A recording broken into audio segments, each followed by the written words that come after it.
شکوے کرنے والا ایک منفی ذہنیت کا مالک ہوتا ہے. اس کا دھیان کس چیز کی طرف ہوتا ہے؟ جو اس کو نہیں ملی. یہ تو ہو نہیں سکتا کہ اس دنیا میں ہر انسان کو وہ سب کچھ مل جائے جس کی وہ تمنا کرے، خواہش کرے یا جو وہ چاہے، کیونکہ ایسا ہونا تو صرف جنت میں ممکن ہے، دنیا میں ممکن نہیں ہے. دنیا تو امتحان کے لیے ہے. اس میں اللہ تعالیٰ نعمتیں دیتا بھی ہے اور دے کر یہ دیکھتا ہے کہ نعمتوں کے ساتھ ہم کرتے کیا ہیں اور کتنے شکر گزار ہوتے ہیں. اور بعض اوقات ہمیں کسی نعمت سے محروم بھی رکھ سکتا ہے، اور وہ ایسا کرنے کا حق رکھتا ہے. وہ خالق ہے، وہ مالک ہے، وہ جو چاہے کرے، اسے کوئی پوچھ نہیں سکتا. لیکن ہم سب کے سوچنے کی بات یہ ہے کہ ہم اپنے رب کے بارے میں کس طرح کے احساسات رکھتے ہیں. کیا ہماری سوچ پازیٹیو ہے، مثبت ہے؟ کیا ہم شکر گزار بندوں میں شامل ہوتے ہیں یا پھر ناشکری کرنے والے ہیں؟ اور اگر ہم شکر گزار ہوں گے تو یہ شکر گزاری ہمارے اپنے ہی لیے فائدہ مند ہوگی، اللہ تعالیٰ کی مزید نعمتوں کے مستحق ہوں گے. اور اگر نہیں تو اپنا ہی نقصان ہے. تو آئیے دیکھتے ہیں کہ ہم کس طرح اللہ کے شکر گزار بندے بن سکتے ہیں. اس کے لیے ہمیں کیا کرنا ہوگا، کس قسم کی سوچ اپنانا ہوگی. تو اس کا آسان طریقہ یہ ہے کہ سب سے پہلے ہم غور و فکر شروع کریں، ان نعمتوں پر توجہ کریں جو ہمیں ملی ہوئی ہیں. کون کون سی نعمتیں؟ اپنے جسم اور وجود کی نعمت پر غور و فکر کریں. جو کچھ ہم کھاتے پیتے ہیں ان نعمتوں پہ غور کریں. جس کائنات میں ہم رہتے ہیں اس میں غور و فکر کریں. اگر ہم اپنی ہی ذات سے شروع کریں، اپنے ہی وجود سے شروع کریں، قرآن پاک میں اللہ تعالیٰ فرماتے ہیں وَجَعَلَ لَكُمُ السَّمْعَ وَالْأَبْصَارَ وَالْأَفْئِدَةَ قَلِيلًا مَا تَشْكُرُونَ. اور اس نے تمہارے لیے کان اور آنکھیں اور دل بنائے، لیکن تم کتنا کم شکر ادا کرتے ہو. اللہ تعالیٰ اپنے بندوں سے شکوہ کرتے ہیں کہ میں نے تمہیں کس قدر قیمتی نعمتیں عطا کی ہیں، لیکن تم شکر گزار ہی نہیں ہوتے. اور اگر دیکھا جائے تو یہ نعمتیں یعنی کان، آنکھ اور دل کی نعمت کتنی عظیم نعمت ہے، تو ہم شکر ادا کیے بغیر رہ نہ سکیں. آنکھ ہی کی نعمت کو آپ دیکھیے جس سے ہم دیکھنے کا کام لیتے ہیں، اور ان لوگوں سے اس کی قدر پوچھیے جو دیکھ نہیں پاتے، تو شاید ہمارے اندر شکر گزاری کے جذبات پیدا ہوں. تھوڑی دیر کے لیے تصور کیجئے کہ ہم دیکھ نہیں سکتے. آنکھیں بند کر کے ذرا رکھیے 5 منٹ تک، چلنے کی کوشش کیجئے، بولنے کی کوشش کیجئے. ہر چیز کا تصور ہی بدل جائے گا، زندگی کا معنی ہی بدل جائے گا. لیکن ہم میں سے کتنے لوگ ہیں جو دن میں ایک بار بھی کبھی سوچتے ہوں یا ان کے اندر احساس ابھرتا ہو کہ اللہ تیرا شکر ہے کہ ہم دیکھ سکتے ہیں. اور صرف دیکھتے نہیں، طرح طرح کے رنگ دیکھتے ہیں، اور دیکھنے سے ہم خوشی محسوس کرتے ہیں. اپنے عزیزوں پیاروں کو دیکھتے ہیں اور دیکھ کر ان کا دیکھنا ہمارے دلوں کی ٹھنڈک اور آنکھوں کا نور بنتا ہے، ہمارے دلوں کا سکون بنتا ہے.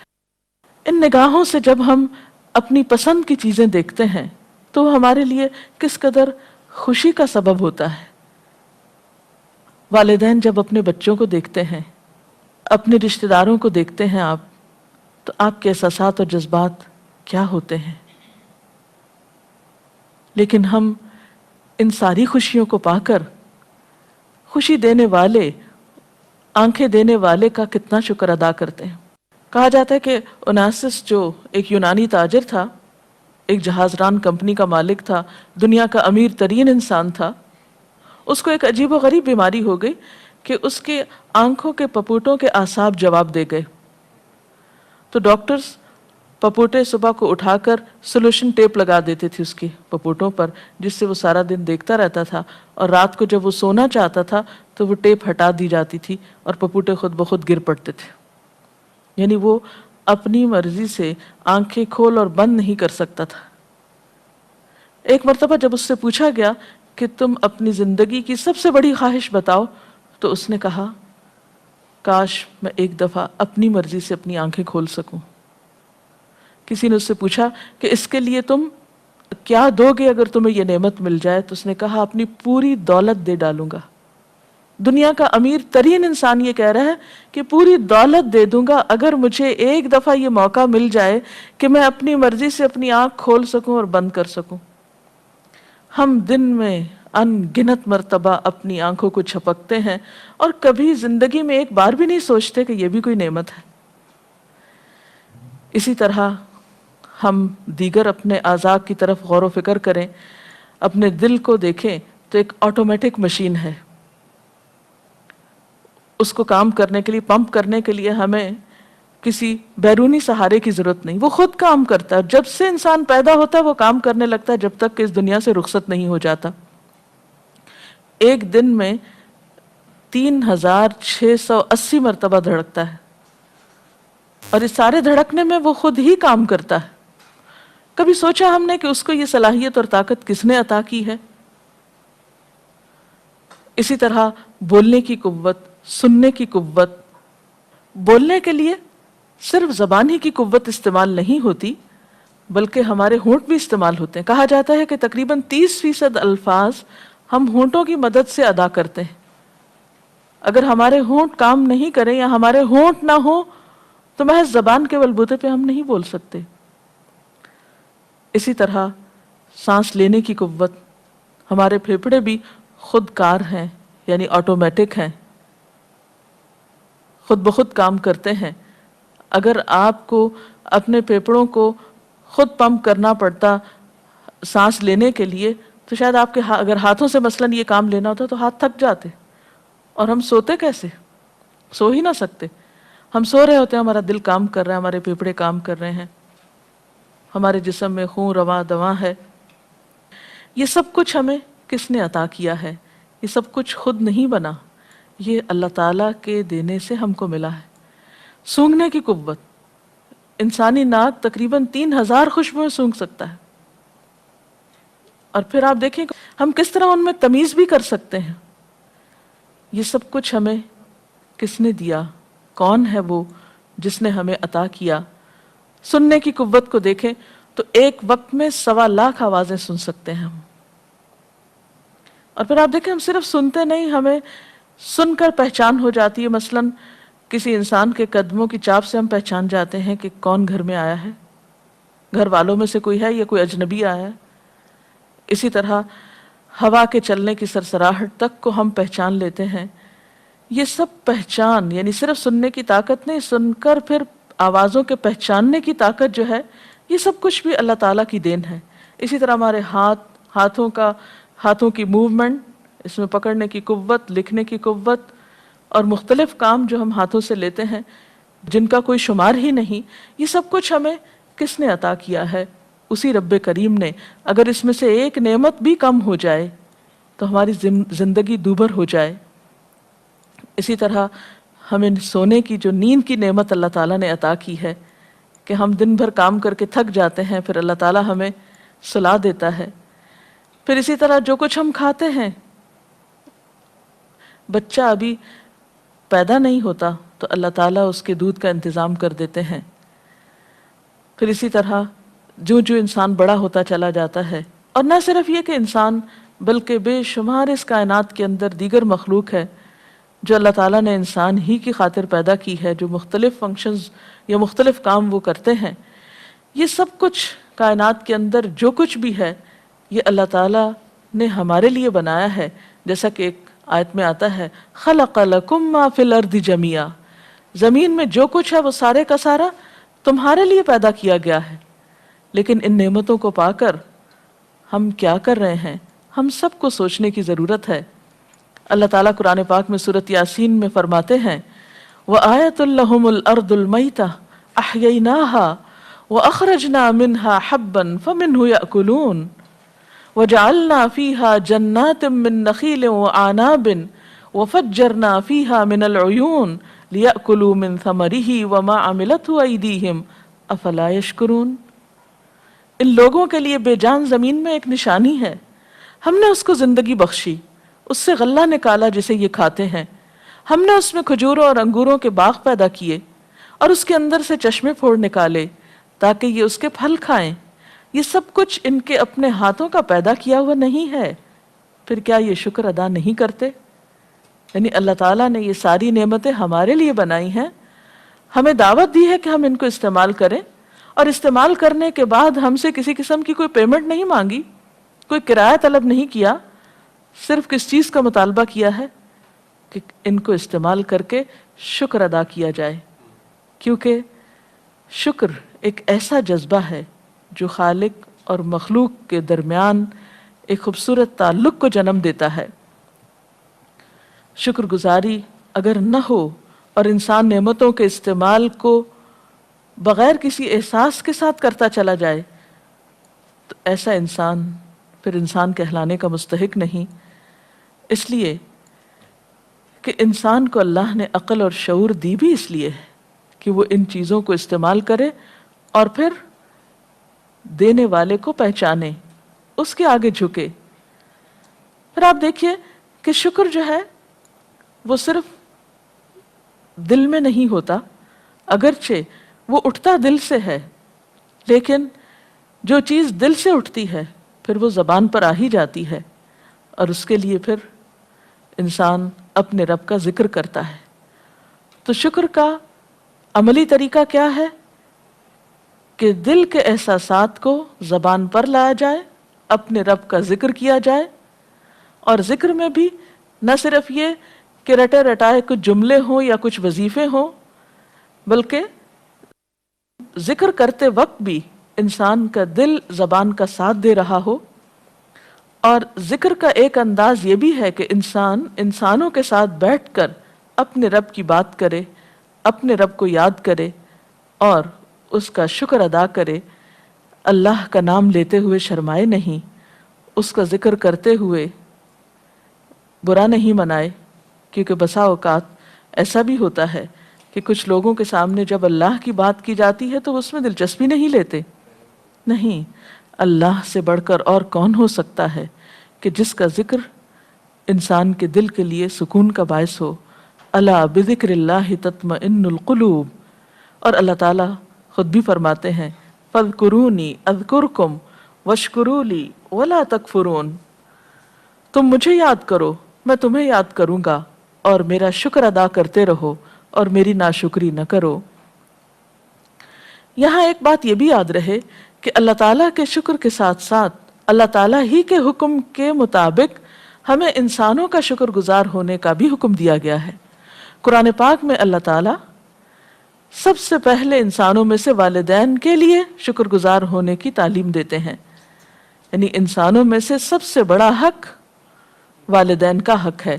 سورۃ لقمان میں اللہ تعالیٰ فرماتے ہیں انشکر لی ولوالدیک، کہ اے بندے میرا شکر ادا کر اور اپنے والدین کے شکر گزار ہو، کیونکہ انسان پر سب سے بڑا حق والدین کا حق ہے۔ اور پھر اس کے بعد وہ تمام انسان جو کسی بھی انسان پر کسی بھی طرح کا کوئی احسان کرتے ہیں، اور نبی صلی اللہ علیہ وسلم نے شکر گزار ہونے کے لیے خاص تلقین فرمایا من لم یشکر الناس لم یشکر اللہ، جو لوگوں کا شکر ادا نہیں کرتا وہ اللہ کا بھی شکر گزار نہیں ہو سکتا۔ گویا اللہ تعالیٰ کے حکم کے تحت ہر احسان کرنے والے، خواہ اس کا احسان چھوٹا ہو یا بڑا، اس کا شکر گزار ہونے کی ضرورت ہے۔ اور شکر کرنے والا اپنی، اور پھر یاد رکھیے کہ شکر کا فائدہ خود انسان ہی پر پلٹتا ہے، انسان ہی کی طرف لوٹتا ہے۔ جو شکر ادا کرتا ہے وہ بندوں میں بھی مقبول ہوتا ہے، بندوں کی محبت بھی پاتا ہے، اور یقینی طور پر اللہ کی محبت بھی، کیونکہ شکر ادا کرنا اللہ تعالیٰ کو پسند ہے۔ قرآن حکیم کی ابتدا بھی اسی سے ہوتی ہے، الحمدللہ رب العالمین۔ ہمارے دین کا یہی پیغام ہے ہم سب کے لیے، اور جب تک دل میں شکر گزاری نہ ہو اس وقت تک انسان دیندار کہلانے کا حقدار بھی نہیں۔ اللہ تعالیٰ سے دعا ہے کہ وہ ہمیں شکر کی ادائیگی کی توفیق عطا فرمائے۔ اب آپ کے ذہن میں اگر کوئی سوال ہو تو آپ کر سکتے ہیں، سوال کریں، آپ کریں سوال۔ قرآن کریم میں اللہ تعالیٰ ارشاد فرماتے ہیں کہ شاکر علیم کا لفظ اللہ تعالیٰ کے لیے آیا ہے، اور یہاں شاکر جو ہے شکر کرنے والا، جس میں قدردان کے میننگ استعمال کیے گئے ہیں، تو اس کو تھوڑا سی وضاحت کر دیجیے آپ کہ ایک شکر گزاری قدردانی کے میننگ میں کس طرح سے ہے۔ اصل بات یہ ہے کہ شکر گزار دراصل قدردان ہی ہوتا ہے، قدر پہچان رہا ہوتا ہے، یعنی جو کسی کا شکر گزار ہوتا ہے وہ دراصل اس کی قدر جان رہا ہوتا ہے، قدر پہچان رہا ہوتا ہے، اس کی قدر کر رہا ہوتا ہے کہ جس نے میرے ساتھ کوئی احسان کیا ہے، میں اس کے احسان کو بھولا نہیں ہوں۔ شکر ادا کرنے کے کیا کیا طریقے ہو سکتے ہیں؟ جی، شکر ادا کرنے کا سب سے پہلا طریقہ تو دل میں اللہ تعالیٰ کے لیے اچھے خیالات کا ہونا، یا اگر انسانوں میں سے کسی کے شکر گزار آپ ہو رہے ہیں تو دل سے اس کی قدردانی کرنا، یعنی سب سے پہلا طریقہ قلب سے شکر ادا کرنے، دل سے، قلبی شکر جس کو آپ کہہ سکتے ہیں۔ دوسرا، زبان سے شکر ادا کرنا، مثلا اگر کسی نے آپ پر احسان کیا ہے تو آپ صرف دل میں ہی اس کے بارے میں اچھے خیالات نہ رکھیں، بلکہ زبان سے بول کر دوسرے کا شکریہ ادا کریں۔ اس سے آپ دیکھیں گے کہ انسانوں کے ساتھ آپ کے تعلقات بہت اچھے ہو جائیں گے۔ اور زبان سے اللہ تعالیٰ کا شکر ادا کرنے کا طریقہ کیا ہے کہ اللہ تعالیٰ کا کثرت سے ذکر کیا جائے۔